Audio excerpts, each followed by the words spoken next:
Hello fish keepers, मैं हूं Aditi and welcome to my channel Blessings Aquarium. तो दोस्तों, बहुत सारे लोगों ने फिश एक्लिमेटाइजेशन के बारे में सुना है और काफ़ी लोगों ने नहीं सुना है।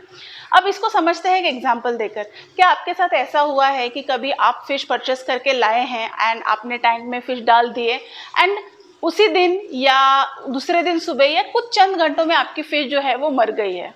जी हाँ, बिल्कुल, बहुत ही कॉमन सा एग्जाम्पल है। आपके साथ हुआ है, मेरे साथ भी हुआ है, बहुत सारे लोगों के साथ हुआ है। तो अब इस चीज़ को आपने क्या किया कि आपने वापस से फिश कीपर के पास, शॉपकीपर के पास गए, वापस से आप एक फ़िश खरीद के लाए और आपने डाला एंड सेम एक्सपीरियंस। तो बहुत सारे लोग फिश एक्लिमेटाइजेशन का जो इम्पोर्टेंस है वो समझते नहीं है। सिंपल भाषा में आपको समझाऊं या सिंपल भाषा में इसका आपको डेफिनेशन दूं तो उसका मतलब होता है परिस्थिति अनुकूलन। अब इसको और एक आपके हिसाब से एग्जांपल देकर मैं बताती हूँ कि लेट्स से आप एक कोई टेम्परेचर में कोई सिटी में रहते हैं और आपको मैं रोज़ अप डाउन कराती हूँ दूसरे कोई टेम्परेचर में या दूसरे कोई सिटी में जहाँ का टेम्परेचर और आपके टेम्परेचर में ज़मीन आसमान का फ़र्क है। तो रोज़ अगर ये चीज़ आप करेंगे बिना किसी प्रिकॉशन के तो डेफिनेटली आप बीमार होंगे एंड यही चीज़ हमारे फिश के साथ होती है। तो अब आज इस वीडियो में मैं आपको दिखाने वाली हूँ कि एक फिश टैंक से दूसरे फिश टैंक में हम कोई जो फिश शिफ्ट करते हैं तो किस तरह से हम उसका शिफ्टिंग करते हैं, क्या चीज़ें हैं जिसके बारे में हम ध्यान रखते हैं। और आपको भी इसी के साथ ये ध्यान में रखना है कि जब आप किसी शॉपकीपर से कोई नई फिश खरीद के लाते हैं तो किस टाइप से आपको उसका एक्लिमेटाइजेशन करना है, प्रॉपर परिस्थिति अनुकूलन करना है। तो इसके रिगार्डिंग और कोई कमेंट्स, अगर आपको और कोई क्वेश्चन है तो ज़रूर कमेंट सेक्शन में हमें बताइए, ताकि काफ़ी सारे नए बर्डिंग हॉबीज़ के कुछ भी अगर प्रॉब्लम्स इसके वजह से सॉर्ट आउट हो जाएंगे तो बहुत अच्छा हो जाएगा और हम और आप मिलकर ऐसे अपकमिंग हॉबीज़ के फिश कीपर्स के जो प्रॉब्लम्स है वो सॉर्ट आउट करेंगे। तो देखिए फ्रेंड्स, ये हैं हमारे स्टिंगरे जो कि क्वारंटाइन अच्छे से हो गए हैं और अब हम आज इनको शिफ्ट करने वाले हैं बड़े टैंक में। तो यहाँ पर हमारी पैकिंग बैग्स देखिए रेडी है। अब ये स्टिंगरेज के लिए हमने थर्मोस्टेट भी लगा कर रखा है क्योंकि पूना का वेदर बहुत ज़्यादा ठंडा हो रहा है। तो इन स्टिंगरेज को अब ये 2 फुटर से हम शिफ्ट करने वाले हैं एक बड़े टैंक में।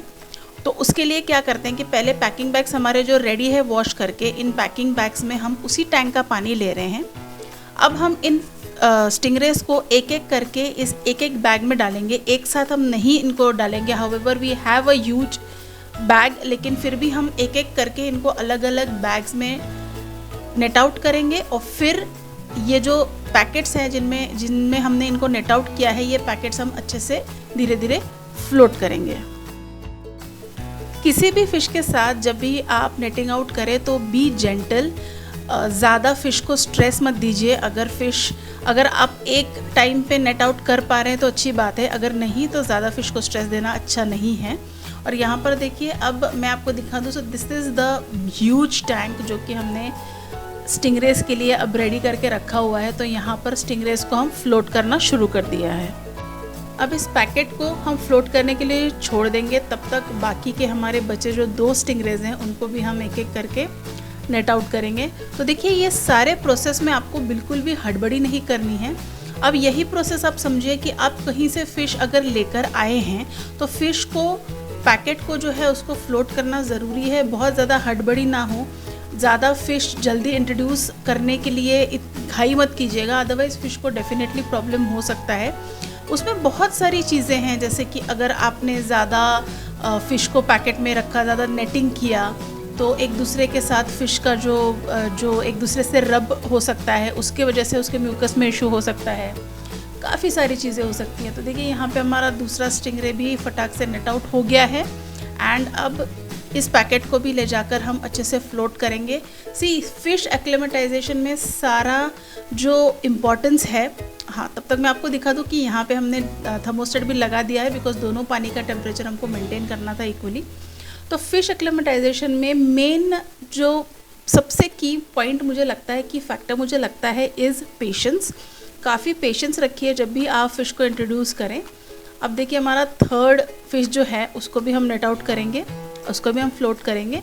पेशेंस इसलिए मैंने कहा क्योंकि आप डेफिनेटली बहुत ज़्यादा एक्साइटेड होते हैं कि नया फ़िश आया है तो हो सके जितनी जल्दी उसको मैं टैंक में डालूं। बट आपको you have to keep in mind that patience के वजह से ही आपका फ़िश हेल्दी रहने वाला है, कहीं गड़बड़ी में आप कोई गलती ना कर बैठें। तो यहाँ पे देखिए हमारा तीसरा स्टिंगरे जो है वो थोड़े से टैंट्रम्स उसने थ्रो किए, बट फाइनली हमने उसको नेट आउट कर लिया। एंड हमारे यहाँ पे तीनों स्टिंगरेज आर फ्लोट हो रहे हैं, आर वेरी हेल्दी, आप देख रहे हैं। और कितना हल्के से हमने उनको नेट आउट किया ये भी मैंने आपको दिखा दिया था। सो यहाँ पे चलिए देख लेते हैं, तीनों स्टिंगरेज हमारे प्रॉपरली अभी फ्लोट हो रहे हैं। ये टैंक आपको कैसा लगा ये ज़रूर बताइएगा। तो this is a 4 foot tank, बहुत अच्छा इसका सम्प भी है साथ में। एंड टैंक जो है वो कस्टमाइज्ड है, सम्प हालांकि जो है हमने उसके साथ ज्वाइन कर लिया। तो फिर ये कम्प्लीटली एंटायरली कस्टमाइज सेटअप है। And this is a 4 footer. यहाँ पे देखिए सम्प है नीचे इसका, लाइट है ग्रीन एलिमेंट का, और ऐसा ऑल इन ऑल लुक है इसका। हाइट है और ऑलमोस्ट अराउंड 3 फीट। तो 4x3x20 इंचज़ का ये टैंक है। और अब अच्छे से एक्लिमेट होने के बाद जो है अब इट्स टाइम कि हम हमारे जो स्टिंगरेज हैं उनको इतने इस ह्यूज टैंक में इंट्रोड्यूस करें। तो यहाँ पे देखिए हल्के से हमने पानी के साथ इसलिए इंट्रोड्यूस किया है बिकॉज पानी जहाँ से ये नेट आउट हुए थे वो पानी भी सेफ था, अच्छा था। अगर आप कहीं और से फ़िश परचेस करके ला रहे हैं तो at this point of time I would suggest कि फ़िश जो है वो आप आइदर नेट से या इफ़ यू आर कंफर्टेबल हाथ से फ़िश टैंक में इंट्रोड्यूस कीजिए। ये पानी के साथ हम वापस से मैं आपको बता रही हूँ इसलिए इंट्रोड्यूस कर रहे हैं बिकॉज जिस टैंक से हमने इनको शिफ्ट करना था वो टैंक भी अच्छे से, पानी जो पैरामीटर्स हैं वो बिल्कुल सही थे, कोई प्रॉब्लम नहीं था, टॉक्सिसिटी नहीं था, ऑल द लेवल्स वर एकदम safe. That is the reason हमने इनको इस तरह से इंट्रोड्यूस किया है। तो ये देखिए हमारे तीनों स्टिंगरेज इस वक्त बहुत खुश हैं, they are trying to explore, थोड़ा एक्सप्लोर करेंगे ऑफ कोर्स यार। 2 फीट के टैंक से 4 फीट के टैंक में आए हैं तो मज़े तो इनको बहुत आने वाले हैं। एंड अब इनके ऊपर हम ज़्यादा ध्यान भी देंगे। और हाँ जी, स्टिंगरेज के रिगार्डिंग कोई भी कमेंट होगा तो ज़रूर हमें कमेंट सेक्शन में बताइए। और ये भी ज़रूर बताइए क्या आप देखना चाहेंगे, पसंद करेंगे देखना कि स्टिंगरेज के साथ कौन से और फिश इस टैंक में हम इंट्रोड्यूस करना चाह रहे हैं, तो वो भी हमें कमेंट सेक्शन में ज़रूर बताइए। तो दोस्तों देखा आपने कितना सिंपल है एक फ़िश एक्लिमेटाइजेशन करना। सिंपल है बट बहुत ज़्यादा ज़रूरी है, नेसेसिटी है। तो आप हमें ज़रूर कमेंट सेक्शन में अपने कुछ क्वेश्चंस है फ़िश कीपिंग को लेकर तो ज़रूर बताइए। और प्लीज़ हमें प्यार दीजिए, हमारे चैनल को सब्सक्राइब कीजिए। अगर आप हमारे पुराने सब्सक्राइबर हैं तो आप जानते हैं कि हमारा एक बहुत अच्छा चैनल पिछले 5 सालों से चल रहा था जो कि अनफॉर्चुनेटली किसी रीज़न से डिलीट कर दिया गया है। एंड फ़िश कीपिंग की जो इन्फॉर्मेशन है, नॉलेज है, वो स्प्रेड करने के लिए हमने दोबारा से हमारा चैनल स्टार्ट किया है। तो आप प्लीज़, हम थोड़ा सा डीमोटिवेटेड हैं इस वक्त, तो आप वो सब्सक्राइब कर दीजिए और लाइक कर दीजिए, शेयर कीजिए और हमें मोटिवेट कर दीजिए। And stay tune because fish keeping को लेकर काफ़ी इन्फॉर्मेशन वीडियोस के साथ आपसे मैं मिलती रहूँगी। तब तक के लिए happy fish keeping, take care and bye.